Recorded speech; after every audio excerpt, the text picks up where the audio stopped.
We believe in the exclusive nature of God. And I'm going to wrap it up with this. I know we're going deep, and I'm going to try to throw you a life raft right now. We believe in the exclusive nature of God. God cannot create others to be God in the way that he is God. So God cannot create himself. There wasn't God the Father that created a Son, and the Son was exactly like himself. God has to always exist. So if there's three people in the Trinity, if there's three people in the Godhead, if they all share the same divine essence, they would have always had to exist as God. Nobody gets created as God. The true God is the only God that has ever existed and the only one ever to be God.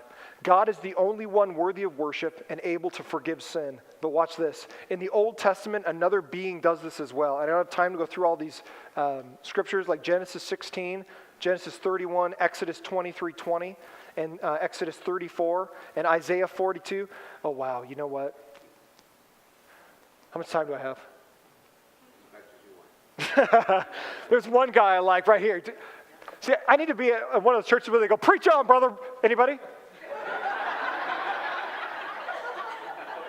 Where's all my black and Hispanic people? Like, preach on, brother. Keep on going. You say it, brother. Nobody? Okay, here we go. Watch this. I'm going to show you one passage, actually. We're going to look at Daniel 7. This is amazing. If you talk to your Jewish friends, take them to Daniel 7. Because nobody that follows the Old Testament would ever say that God would let anyone else be worshipped. Angels are never worshipped, ever.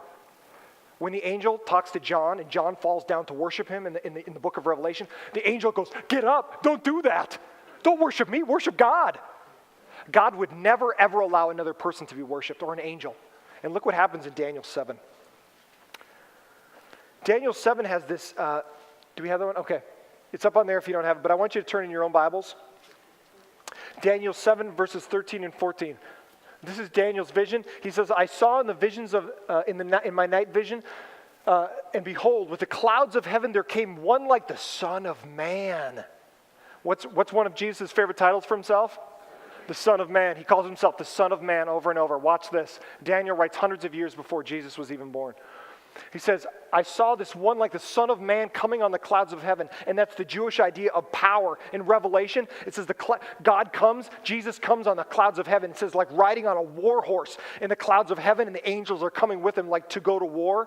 And this is the idea of supreme power in the clouds of heaven. With the clouds of heaven there came one like the Son of Man, and he came to the Ancient of Days, which is the Hebrew word atik yamin, which means like, we get the word antique from it. It means the old guy, this old existing, ever-existing being, this ever-existing one on the throne. And look what this Ancient of Days does. And he was presented before him, the Son of Man's presented before the Ancient of Days.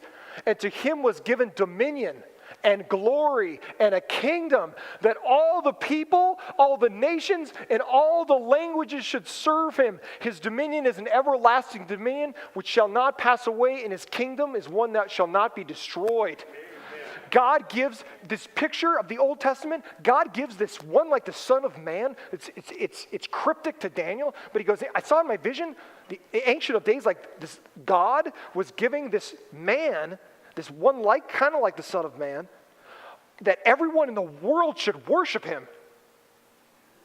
God would never, ever, ever, ever, ever let a man or an angel take the glory that is due him. God alone is worthy of worship. You don't worship me. You don't worship another pastor. You worship Jesus because he is God. Do you understand? This is amazing. It's hundreds of years before Jesus. Jesus says, I'm the Son of Man. And Jesus accepts worship, which is heretical for a Jew, unless he's God.